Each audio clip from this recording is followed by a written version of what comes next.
Salut les amis, bienvenue sur ce nouveau tome. On passe au tome suivant, donc tome numéro 5. Qu'est-ce que je peux proposer? Il va pas y avoir beaucoup d'interventions. Je vais effectuer juste pour faire un topo par rapport à ce qui s'est passé sur cette dernière semaine, tout au long de la semaine, enfin une grande partie de la semaine. Il a pas mal plu, donc quand il pleut, bien entendu, l'activité de nos chers amis se limite un peu plus. Ça ne les empêche pas, hein. Il y a des abeilles, ça ne les empêche pas de sortir un peu, sauf quand il pleut quand même assez fort. Moi, étonnamment, de temps en temps, j'ai déjà vu mes propres ruches sortir à des temps où il pleuvait pas mal, et parfois c'est surprenant, elles sortent quand même. Sachez également que c'est encore par rapport aux différentes races qu'il existe, et je sais plus laquelle est, je pourrais la retrouver, mais c'est celle qui est en Europe de l'Est, je crois que c'est la caucasienne. Europe de l'Est, où elle, j'ai entendu dire que ça ne la gênait absolument pas de sortir en pleine pluie. Donc pour celle-ci, là, ce qui s'est passé cette semaine, il a pas mal plu. Elles ont quand même pu maintenir une activité, mais quand même limitée. Et puis aussi, il y a eu un redout. La température joue aussi pas mal. Donc du coup, elles ont tendance à moins sortir. Conséquence, c'est qu'elles vont consommer un petit peu plus ce qu'il y a à l'intérieur. Là, j'ai déjà visité, sans vous attendre, sur cette ruche-là. Sur cette ruche-là, on a 4 hausses. Les 3 commencent à être bien remplis, des cadres bien joufflus et un miel qui arrive à maturité, mûr, dans le sens où il commence à être bien operculé, il est presque prêt à être récolté, sachant que le cadre, du moment qu'il est aux 3/4 operculé, on peut se permettre de le récolter. Alors pour cette intervention que je voudrais partager avec vous, on va encore faire une division. Une division, pourquoi? Parce que je suis tombé sur une ruche qui reste populeuse, qui reste forte. Il n'y a pas vraiment de cellule royale, mais autant anticiper, et ça va lui faire d'espace pour pouvoir reprendre. Ce que j'ai prévu aussi de faire, pourquoi je m'arrête sur cette ruche-là, c'est que sur cette ruche-là, j'ai trouvé ce cadre-là qui a été mis il y a très peu de temps, je ne me rappelle plus de la date parce que bon, ils sont tous de 2001, hein, donc ils ont été construits cette année. Et j'ai vu qu'il y avait vraiment beaucoup d'œufs. Donc je me suis dit, ça peut être intéressant de récupérer avec quelques larves. Ouais, c'est ça, c'était celui-là que j'ai repéré. Effectivement, celui-là, il y a pas mal d'œufs. On va essayer de voir ensemble, je vais essayer de vous le montrer. Alors vous voyez, le fait d'écarter comme ça ici des deux, vous voyez, j'ai juste à faire, bon j'ai soufflé quand même, mais vraiment juste un coup suffit, vous voyez, le cadre est propre. Donc, première des choses qu'on peut voir, alors je vais changer d'orientation. Alors ce que j'ai fait, j'ai changé d'orientation. Je sais pas si on le voit bien, mais normalement, pour moi c'est très difficile de voir parce que je suis avec mon camail en essayant d'être au soleil, enfin au dos, pour vous montrer justement ces petites paillettes. Il s'agit d'œufs. Il y en a vraiment partout. Donc ça c'est vraiment un excellent cadre pour pouvoir l'introduire dans une ruchette. Alors à la fois c'est vrai que ça fait beaucoup d'œufs, mais bon tant pis, je prends le risque. Elles risquent d'en faire pas mal. Là encore on en voit encore pas mal, hein. C'est vraiment impressionnant. Enfin impressionnant, c'est normal, hein. Quand on sait qu'une reine pond près de 2000 à 2500, enfin plutôt je dirais plutôt 2000, quand on arrive au 21 juin, c'est tout à fait normal qu'il y ait une telle activité et qu'il y ait autant de... Et ouais, c'est bien rempli. Je regarde aussi la régularité. Je sais pas si vous voyez la même chose, mais franchement là c'est pour ça que je voulais faire un arrêt là-dessus. Alors l'inconvénient, je le disais tout à l'heure, hein, c'est que ça fait quand même beaucoup de boulot pour la future ruchette.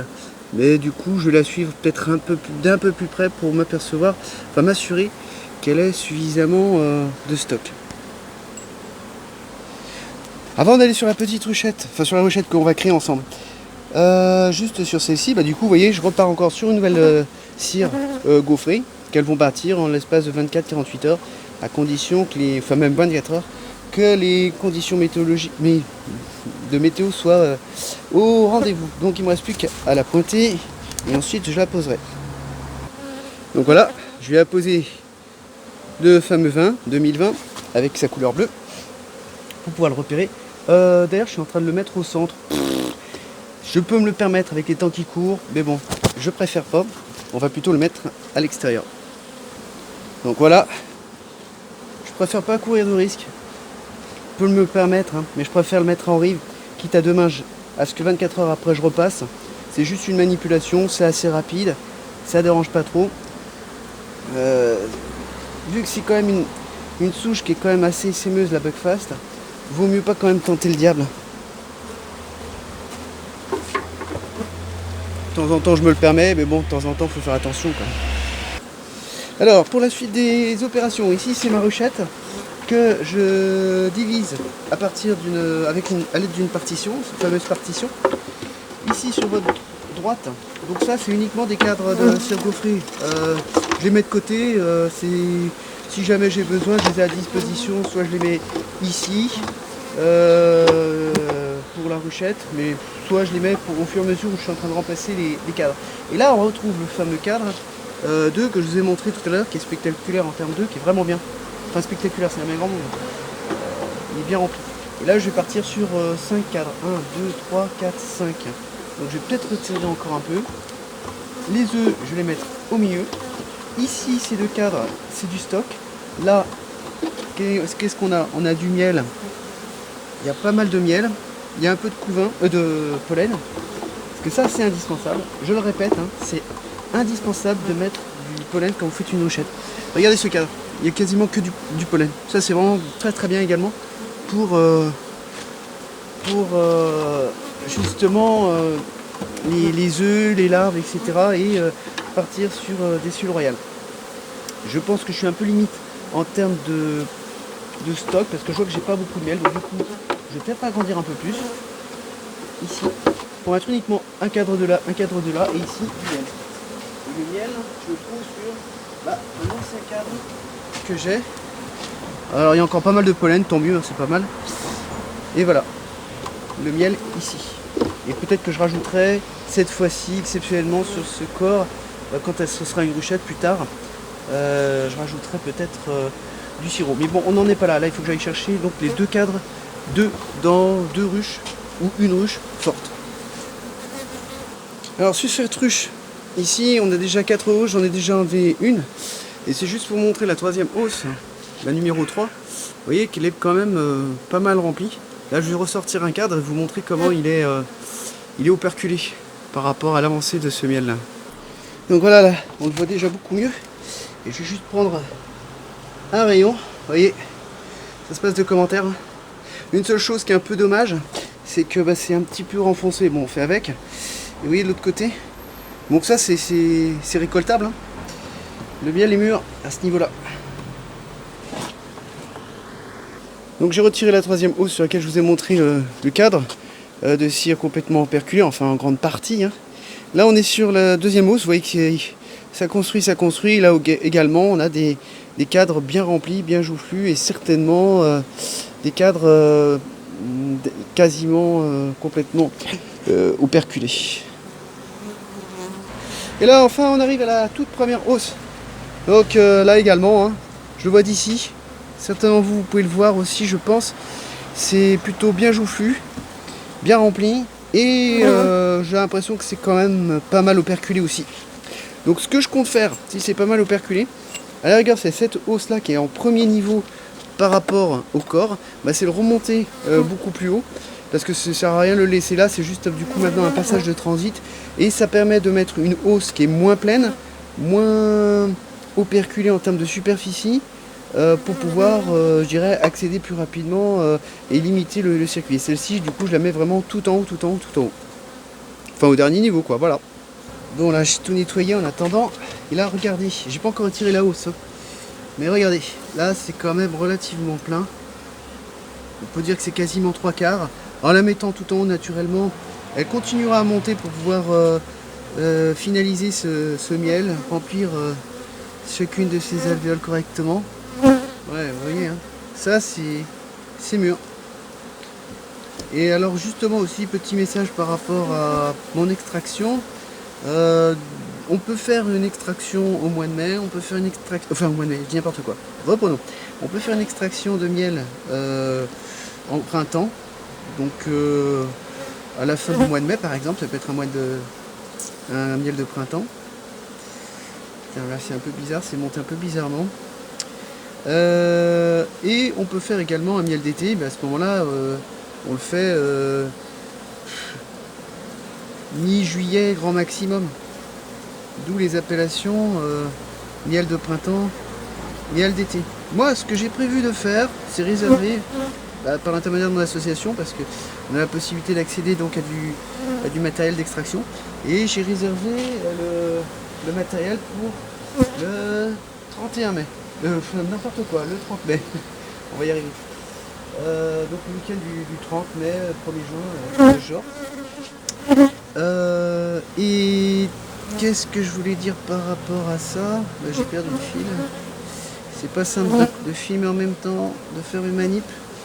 Je vous raconter tout ce que je vais vous dire.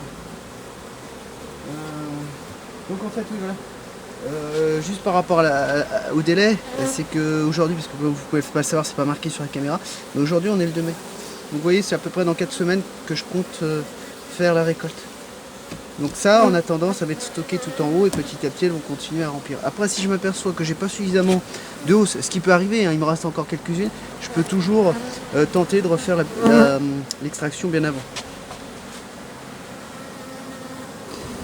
Alors une autre observation qu'on peut voir, je vous avais déjà montré auparavant, mais là j'arrive à mieux vous le représenter parce que là, enfin vous le montrer plutôt, c'est des larves. Je sais pas si on arrive à bien voir parce que là encore j'ai ce souci de contre-jour que j'ai derrière moi. Donc là on voit vraiment des petits asticots.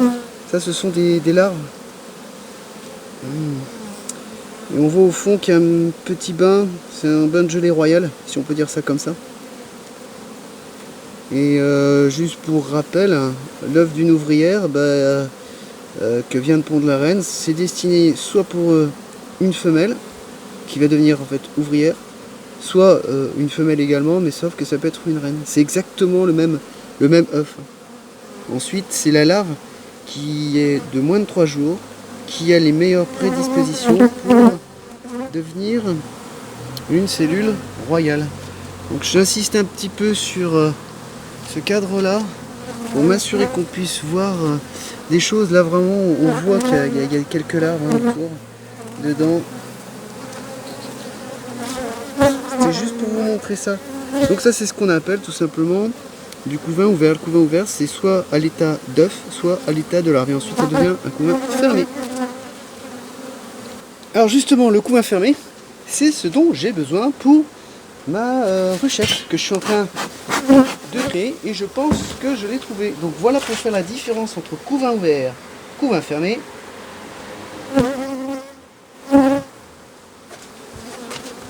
Ça se passe de commentaires. Je pense que cette fois-ci tout le monde a compris. Donc c'est vraiment le cadre qu'il me faut pour pouvoir l'intégrer dans ma ruchette. Regardez aussi de l'autre côté, tout ce couvain. Alors pourquoi j'ai besoin de couvain fermé? Les ouvrières sont sur le point d'éclore d'ici quelques jours. Donc du coup on a besoin de population. Donc la population va arriver très rapidement. Pour ensuite former cette superstructure, se remettre en route.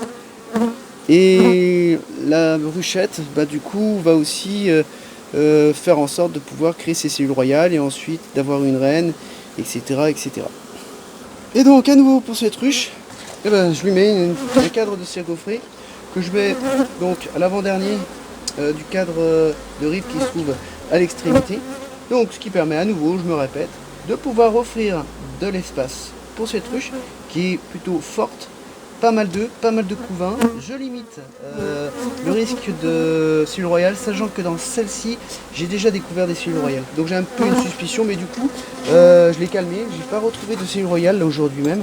Tant mieux. D'ailleurs, si j'avais trouvé une cellule royale, ou plusieurs, ça aurait pu m'être utile pour pouvoir l'intégrer directement dans l'autre ruche, dans la ruchette. Ça permet de gagner du temps également pour pouvoir obtenir une reine plutôt que prévu. Voilà. Alors, toujours pour terminer sur cette ruche, vous voyez que j'ai mis 1, 2, 3, 4 hausses. La quatrième que je vous l'ai dit, elle est pas mal remplie, pas mal reperculée, donc autant la mettre tout en haut, comme ça je libère un peu d'espace. Ça permet d'aller un peu plus rapidement pour passer d'un niveau à un autre pour ces ouvrières. Cette hausse qui est en troisième position, c'est celle qui est la moins remplie. Donc autant la laisser là pour le moment et autant remplir, maximiser, optimiser le remplissage. Ici, petit à petit, je les remontrerai. Par contre, remarque sur celle-ci, je ne l'ai pas montré à la caméra, mais elle commence à être pas mal remplie. Moi j'estime que c'est le moment de rajouter encore une autre hausse. Donc du coup, vous voyez, on arrive à 1, 2, 3, 4, 5 hausses. Et celle-ci, elle fait facilement ses 15 kilos. Hein. Facilement. Et alors juste aussi une dernière chose, décidément. On est que au 2 mai. J'en suis à la 5e hausse. C'est énorme. c'est une belle saison là qui s'annonce. Après, faut espérer qu'il y ait encore des ressources et la météo soit là. Et bien entendu qu'il n'y ait pas d'erreur de l'apiculteur qui proviendrait d'une mauvaise manipulation. Sauf que j'ai effectué sur l'autre ruche à côté où j'ai perdu la reine. Je ne sais pas si vous en souvenez. Et celle qui est à côté, du coup celle-ci se porte plutôt bien. Et je viens de récupérer donc un cadre de couvain. J'ai rajouté un cadre de cire gaufrée, on offre de l'espace, on limite les sémages, et pourvu que ça dure. Et voilà le travail avec la 5e hausse. Donc vous vous rendez compte de la hauteur que ça peut prendre. 5 hausses, ça commence à faire pas mal. Puis à bout de bras, quand on pèse ça, ça fait minimum 15 kg quand ils sont vraiment très bien remplis. Ça fait lourd.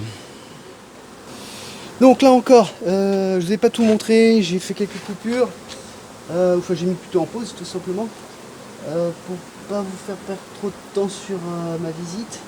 Qu'est-ce que j'ai trouvé? J'ai trouvé mon fameux cadre de couvain que je repère à nouveau. Hop, ici, tac, que voici.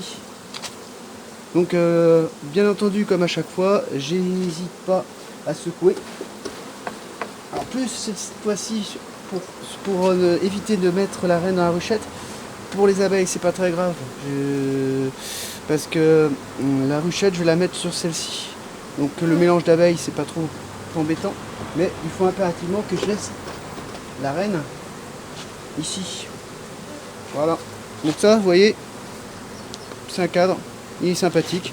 Il y a également un peu de larve, un peu d'œufs, si elles ont besoin de tirer une cellule royale, elles pourront toujours. Alors, pour la suite de la ruchette, donc vous voyez, le cadre que je viens de récupérer à l'instant, il y a quelques abeilles, c'est pas très grave, au moins il n'y a pas la reine, ça c'est sûr. Est-ce qu'on voit bien sur la caméra? Oui, donc ici c'est du stock avec beaucoup de pollen. Ici, le cadre que je viens de poser, couvain fermé, couvain ouvert avec les œufs, comme ça je serai sûr d'avoir la cellule royale derrière. Ici, couvain fermé. Et enfin, du stock, et puis j'en ai rajouté un parce qu'il me semblait un peu léger. Voilà. Alors même chose, on va remplacer par une cire gaufrée, que voici, toute neuve, qu'on met ici.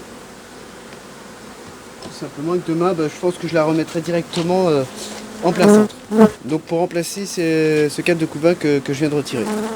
Alors du coup, pour terminer notre manipulation, pour aller chercher cette ruchette que je viens de constituer, que voici, j'ai tous les cadres que je veux.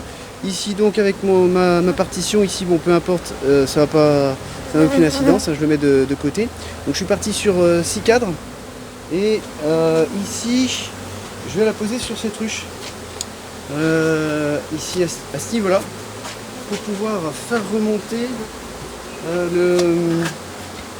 comment ça s'appelle, pour faire remonter les nourrices. Et pour apporter la population à ma ruchette avant de la poser en toute autonomie, parce qu'il me faut de la population.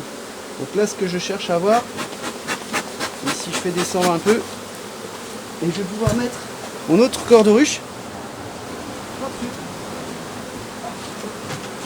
ici, là, comme ça. Voilà mon autre corps de ruche.